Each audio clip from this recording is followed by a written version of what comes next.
नमस्कार दोस्तों, आपका स्वागत है एक और इन्फॉर्मेटिव एपिसोड में। आज हम बात करेंगे दो ऐसे टॉपिक्स के बारे में जो हमारे पुरातन इतिहास से जुड़े हुए हैं, कामसूत्र और अजंता एलोरा की गुफाएं। अक्सर हम इन्हें सिर्फ एरोटिक आर्ट के रूप में देखते हैं, पर क्या ये इतना सिंपल है? आखिर क्या ये सच में हमारी सिविलाइजेशन और कल्चर के बारे में कुछ यूनिक बातें बताता भी है या नहीं? आइए समझने की कोशिश करते हैं।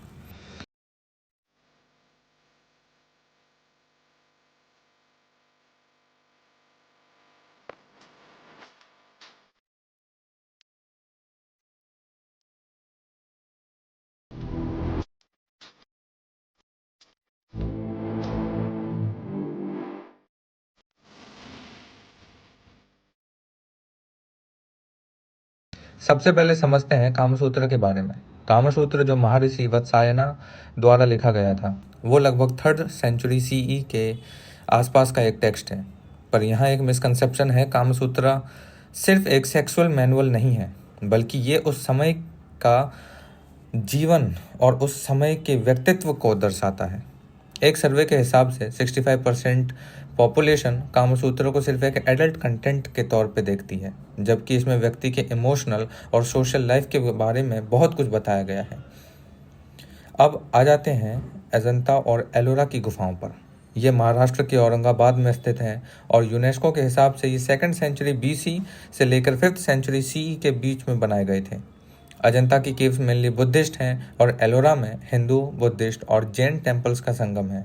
इसका मतलब ये सिर्फ रिलीजियस साइट्स नहीं है, बल्कि इंडिया के मल्टी रिलीजियस और इंक्लूसिव कल्चर को भी रिप्रेजेंट करती है। अब एक इंटरेस्टिंग फैक्ट ये है कि अजंता और एलोरा की केव्स में जो म्यूरल्स और स्कल्पचर्स हैं, वो अपने कॉम्प्लेक्स डिज़ाइन और आर्टिस्टिक परफेक्शन के लिए जाने जाते हैं। आर्कियोलॉजिकल सर्वे ऑफ इंडिया के डाटा के हिसाब से अजंता और एलोरा में लगभग 30 से 35 गुफाएं हैं और हर गुफा में अलग थीम और स्टोरी डिपिक्ट की गई है। अजंता की केव्स जटाका टेल्स पे बेस्ड हैं, जिनमें बुद्ध के पूर्व जन्मों की कहानियां हैं, और एलोरा में आपको हिंदू डीटीज जैसे शिवा और विष्णु के अनेक रूप दिखाई देंगे। आप सोच रहे होंगे कि कामसूत्र और अजंता एलोरा के बीच में क्या कनेक्शन है। मैं आपको इन दोनों चीज़ों के बारे में क्यों बता रहा हूँ? तो इन दोनों के बीच में कनेक्शन है, एक बहुत गहरा कनेक्शन है। ये कनेक्शन ह्यूमन इमोशंस और डिज़ायर्स के एक्सेप्टेंस से है। कामसूत्र में कहा गया है कि हमें अपने डिज़ायर्स को सप्रेस नहीं करना चाहिए, बल्कि उन्हें बैलेंस में रखना चाहिए। वहीं अजंता एलोरा के आर्ट में भी आपको ऐसे स्कल्पचर्स मिलेंगे जो इस बैलेंस को डिपिक्ट करते हैं। इसका मतलब ये नहीं कि ये आर्ट वर्क वल्गर हैं, बल्कि ये एक नेचुरल ह्यूमन एक्सप्रेशन का हिस्सा है। आज भी स्टडीज ये दिखाती हैं कि पुरातन भारत में सेक्सुअलिटी और स्पिरिचुअलिटी को एक ही स्पेक्ट्रम का हिस्सा माना जाता था। आर्ट हिस्टोरियंस और आर्कियोलॉजिकल्स के हिसाब से अजंता और एलोरा के आर्ट वर्क को बनाने में एक साइंटिफिक अप्रोच भी थी। इनके डिज़ाइंस में आपको ज्योमेट्रिक पैटर्न्स, सिमेट्रिक और एक हाई लेवल का क्राफ्टमैनशिप मिलेगा, जो बिना टेक्निकल नॉलेज के पॉसिबल नहीं था। एक रिसर्च पेपर के हिसाब से ये केव्स बनाने में लगभग 200 से 300 साल लगे। इससे हम समझते हैं कि उस जमाने में आर्ट और स्पिरिचुअलिटी को कितना इम्पोर्टेंट माना जाता था। अजंता और एलोरा की कुछ कार्विंग्स को लेकर अक्सर लोग सोचते हैं कि ये सिर्फ एरोटिक आर्ट है, पर सच ये है कि ये स्कल्पचर्स एक सिंबलिज्म है जो लाइफ का वेरियस एस्पेक्ट को डिपिक्ट करते हैं।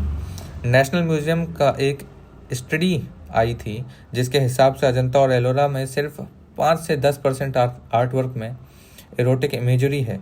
बाकी 90% सीन्स स्पिरिचुअलिटी, नेचर और डेली लाइफ से जुड़े हैं। पर वो कहते हैं ना कि इंसान को सिर्फ वो चीज़ें दिखती हैं जो वो देखना चाहता है। अच्छाइयों को अक्सर हम इग्नोर कर देते हैं। अजंता और एलोरा की गुफाओं के साथ भी कुछ ऐसा ही है। लोग इन्हें एरोटिक और अश्लील मानते हैं। अजंता और एलोरा के आर्टवर्क और आर्किटेक्चर में कुछ अनआंसर्ड क्वेश्चंस हैं। आर्कियोलॉजिस्ट को अभी भी ये नहीं पता कि इनका ओरिजिनल पर्पस क्या था और ये कैसे इतने लंबे समय तक अपने ओरिजिनल फॉर्म में बची रहीं। ये मिस्ट्री तब और भी गहरी हो जाती है जब हम देखते हैं कि ये आर्टवर्क एक मिडिवल इंजीनियरिंग मार्वल है। उनका ड्रेनेज सिस्टम, वेंटिलेशन और स्टोन कटिंग टेक्निक्स जो कि आज भी स्टडी की जाती हैं। तो दोस्तों, अजंता और एलोरा की जो गुफाएं हैं और कामसूत्र जो कि एक कल्चरल थॉट से इंस्पायर्ड है और वो हमारे इमोशंस और स्पिरिचुअल बैलेंस का हिस्सा है, जिसमें लाइफ के हर एस्पेक्ट को एक्सेप्ट किया गया है। हमारी पुरातन संस्कृति में जो स्पिरिचुअलिटी और डिज़ायर्स का बैलेंस था वो आज भी रेलेवेंट है। ये सिर्फ एक हेरिटेज नहीं बल्कि हमारे लिए एक लर्निंग है कि किस तरह हम अपने फिजिकल और स्पिरिचुअल लाइफ में बैलेंस बना सकते हैं, जो कि आज के टाइम में सीखना बहुत ज़्यादा ज़रूरी है। लोग अब मैं ये बात आप पे छोड़ता हूँ, आपका क्या मानना है? क्या आपको लगता है कि हम आज के ज़माने में इन वैल्यूज़ को अप्रिशिएट करते हैं या इग्नोर कर देते हैं? अपने थॉट्स कमेंट सेक्शन में ज़रूर बताएं। ऐसे ही और टॉपिक्स के लिए हमसे जुड़े रहें, चैनल को सब्सक्राइब करें। तब तक के लिए अपना ख्याल रखें और हिस्ट्री के कुछ नए लेसन्स सीखते रहें। Thank you. जय हिंद।